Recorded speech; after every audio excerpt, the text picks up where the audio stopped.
Good morning. Welcome to Mid-Month Book Bash. It is Friday, May the 10th. Happy birthday to my dad. It's my dad's birthday today, but that's not why we're here. We're here to start a reading vlog. This is Mid-Month Book Bash. So this is the monthly reading event that was first conceived of by Doris over at Aldi Books, and it is a weekend where we focus on reading and try to get as much reading done as we can in order to get a jump start on our TBRs for the month.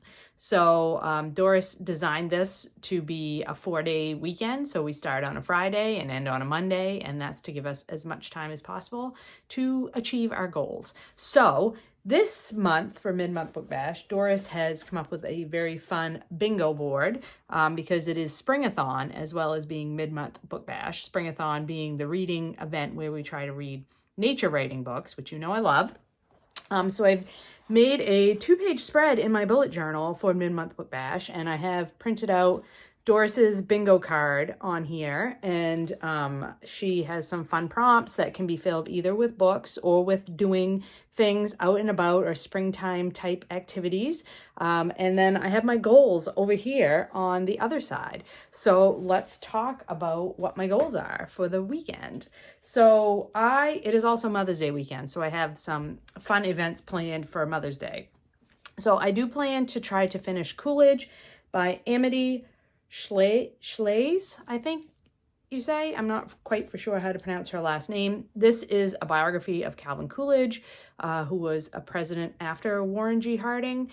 So this is the next biography that I had to read in my presidential reading challenge. And I am about 100 pages from the end of this one. And so my goal is to finish this biography this weekend. So that is my number one goal. My next goal is to finish the next section that I need to read for this book. This is a collection of essays. This is called The Deadline by Jill Lepore. Jill Lepore is also a female historian. I've read a couple of her books, really love her writing, and I am buddy reading this collection of essays with Rachel, and we're reading one section at a time and talking about it. So the section, we just finished part 8, so I need to read, we just finished part 7. I need to read part 8, which is titled The Parent Trap. So I assume it's essays about parenting. These essays cover historical topics, political topics, cultural topics. Jill Lepore is super smart and really funny and engaging. I love her essay writing. This collection has been outstanding so far. It's really depressing in places, I'm not going to lie, but also really, really excellent information. So I'm going to read part 8 of that. For Springathon, I have 2 books that I'm working on. The first one is my novel, The End of the Ocean by Maja, Lunde. This is translated from the Norwegian by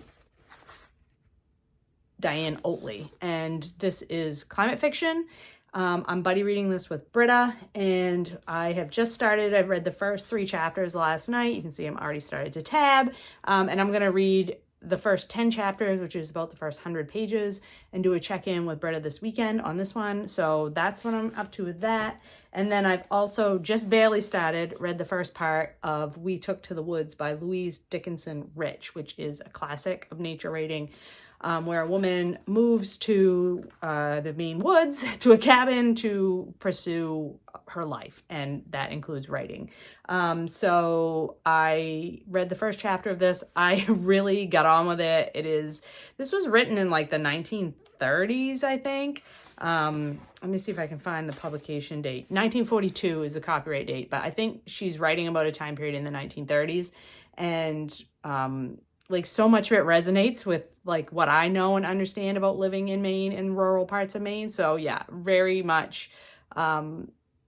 I already really felt connected to this book just reading the first part, like the first 30 pages of this one. So I'm going to continue on. I don't have a specific. Oh, I did give myself a specific. I want to read the first 3 sections, which would take me up to page 104. So I'd like to read the first 100 pages of that. So those are my minimal goals. And then, hopefully I'll be able to achieve even more reading, but you just never know. So that's where we're going to start. I will check in when I have something new to report.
Hello there. Just wanted to check in on Saturday afternoon to report that I have read the first 100 pages of The End of the Ocean by Maja Lunde, and I'm really enjoying this one. In fact, I am enjoying this one more than the first one, The History of Bees. This is book 2 in her little linked trilogy of climate fiction stories. So this one only has 2 timelines, whereas The History of Bees had 3 different main characters that we rotated between their storylines. This time we're only rotating between 2 storylines. The first one's in 2017, and we're following Signe, who is an activist, and she's returning home on her sailboat to Norway because somebody has started a scheme to take pieces of the glacier and sell it to wealthy people that live in hot places in the world so that they can like put it in their drinks and stuff like that. And she's like, this is nuts. The glaciers are melting. Like, why would we do this? So that's where we start with her. And then the second timeline is David, and it's in 2041. And he and his daughter are climate refugees in France, where it has gotten really hot and dry. There's no water. And they have to flee the home that they live in and end up in a refugee camp for climate, people who are escaping climate impacts. And he is trying to find his wife and his little boy. They've become separated in the disaster. So he's with their daughter, and his wife is somewhere with the son, and he's trying to find them. So this book really focuses on water and what happens when some places are in a drought situation and there's not enough water, and some places have too much water because it's raining all the time. And you get to see sort of the combination of the present day, which feels very familiar, and this slightly into the future where the impacts of climate change have really started to be felt.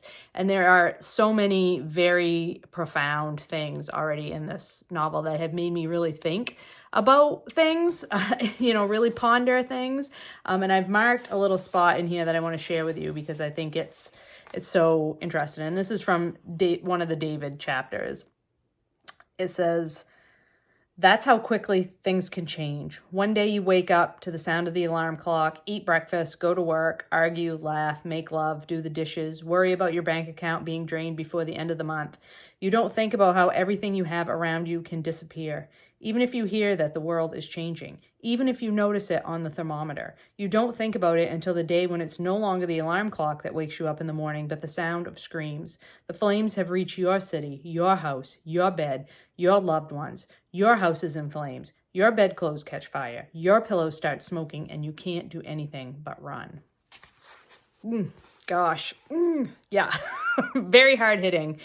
So while this cover is really beautiful and very evocative of a summer evening, the interior of this novel, while there are many beautiful things written in here, it is a much darker topic and story that's being told. But very much enjoying this so far. So I've been working on catching my reading journal up. I showed a little clip of that earlier. And I've been listening to my presidential biography, Coolidge, while I do that. So I have the hardcover, but I also have the audiobook. So I've been listening to it and sometimes reading it. So doing both basically. And I think I have about an hour left on the audiobook. So I think I'm going to focus back in on that and try to finish that one up today. I've also read a little bit in my essay collection, The Deadline, but I have a few more essays to read before I finish that section. But I did meet one goal already of reading the first 100 pages of The End of the Ocean. So like one thing checked off for Mid-Month Book Bash.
So you're perched very precariously up on some books on my library cart, so hopefully you won't fall down. But I wanted to check in on my reading for this mid-month book bash, which has been very busy, as you will have seen from all of the footage. I've been to brunch this morning for Mother's Day. Happy Mother's Day for all those who celebrate.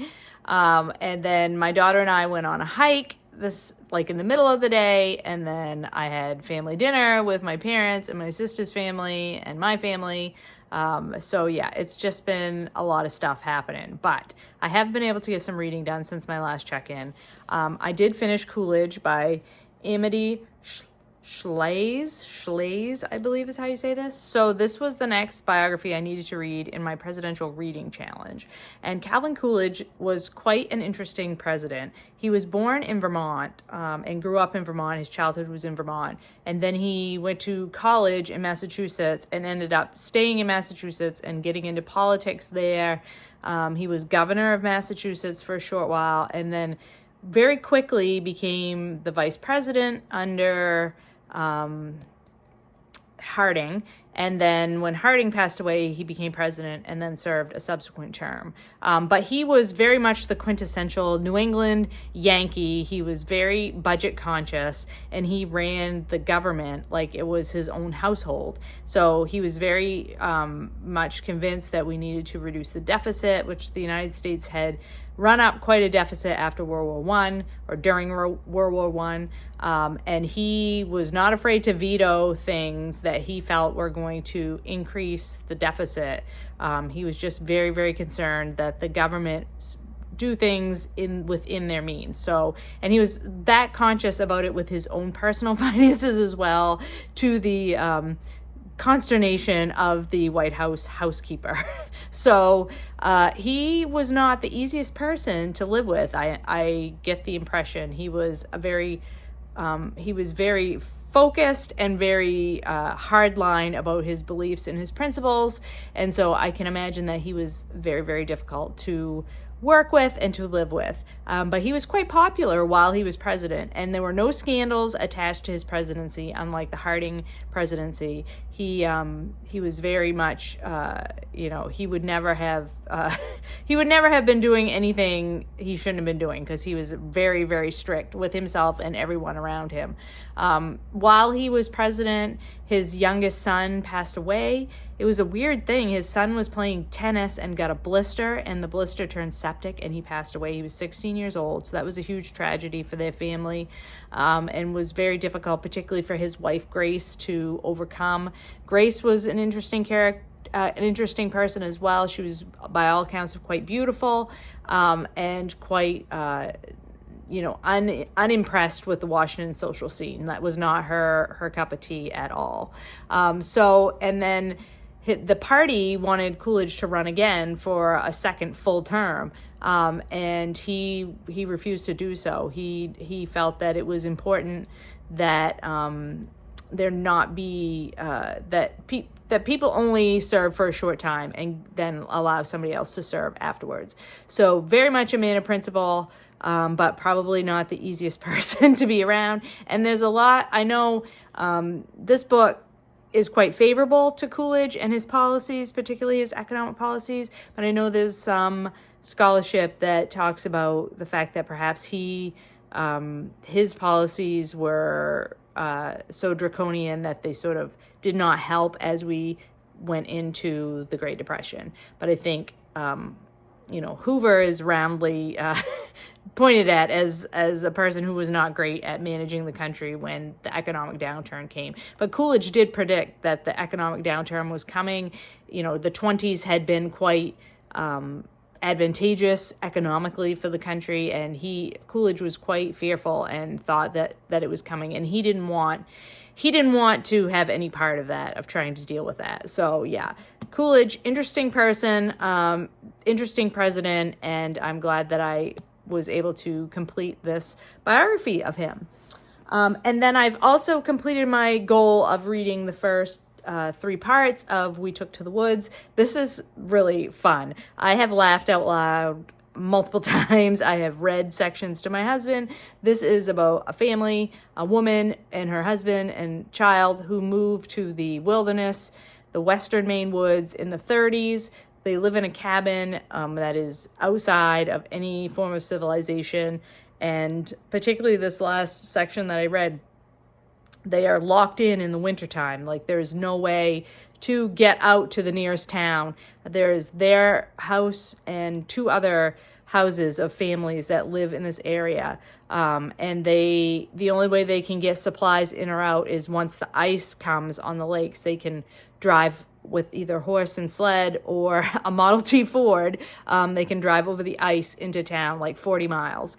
So there is a lot of periods of time where they are completely shut off from the rest of the world, and there's no way to get supplies in or out. And it's so interesting to read about how they manage these very harsh conditions. And she tells it in a really funny way.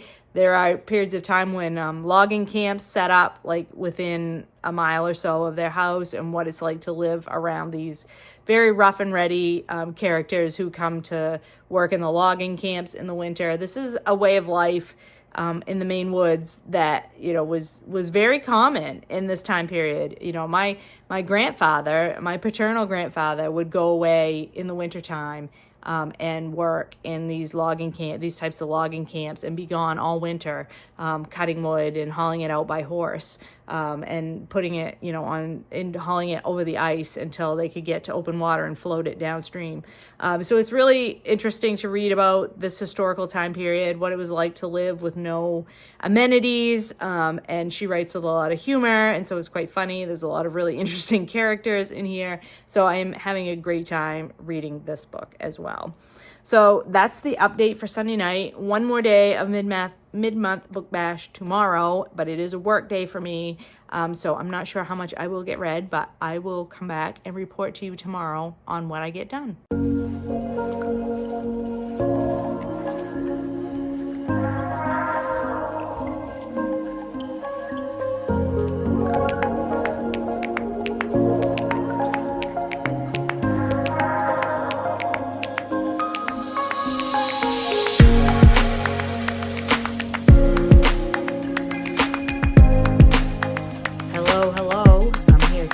Up the mid-month book bash vlog that I started last Friday. It's now Tuesday morning. Monday completely got away from me, and I was not able to film my final check-in. It was a crazy busy day on a Monday, which, is pretty normal. I did read another 85 pages in The End of the Ocean. I grabbed the audiobook off Scribd, so I was able to listen to this while I was driving to and from for work-related projects. And I continue to really enjoy this book. Seems to be a lot more action in The End of the Ocean than there was in The History of Bees. And because there's only the 2 storylines, you seem to you're going back and forth between them really quickly. At least it seems that way. And I'm very much enjoying it. The chapters are pretty short, so there's a really nice momentum to the story.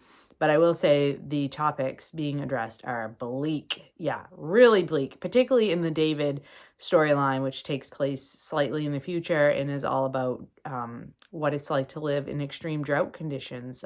Climate change has impacted, enough of the world that people in even Western developed countries are experiencing really negative impacts. And I think this is a really interesting exploration of what it's like when the climate refugees are no longer just people of color, but they are white people from countries that we consider wealthy countries at this point in our history. So I think that topic that she's exploring there is really interesting. I really have not seen anything come at it, or any climate fiction come at that particular point of view, specifically from what it's going to be like when climate refugees are, from white wealthy countries. So primarily white wealthy countries, of course. So glad to have gotten more accomplished in this one. Definitely hope to finish, I will be finishing this one because I have to check in with Britta at the end of the week. So I plan to finish this one up by the end of the week. And so we'll have completed this one for Springathon as well. I will turn this around and show you my spread in my bullet journal. So I'm very excited that I completed all 4 of my goals for the weekend. They were modest goals, but I did complete them, and I was able to check off all of the prompts on the bingo board that Doris created. So all of these different things. I think the only one that I didn't get video for was the bug encounter. But yesterday the black flies were horrendous, and I got bit up pretty bad from that. So I consider that my bug encounter. But I had a really great time participating in the Springathon edition of the Mid-Month Book Bash. I hope you've all found some great books to read, and I will talk to you later.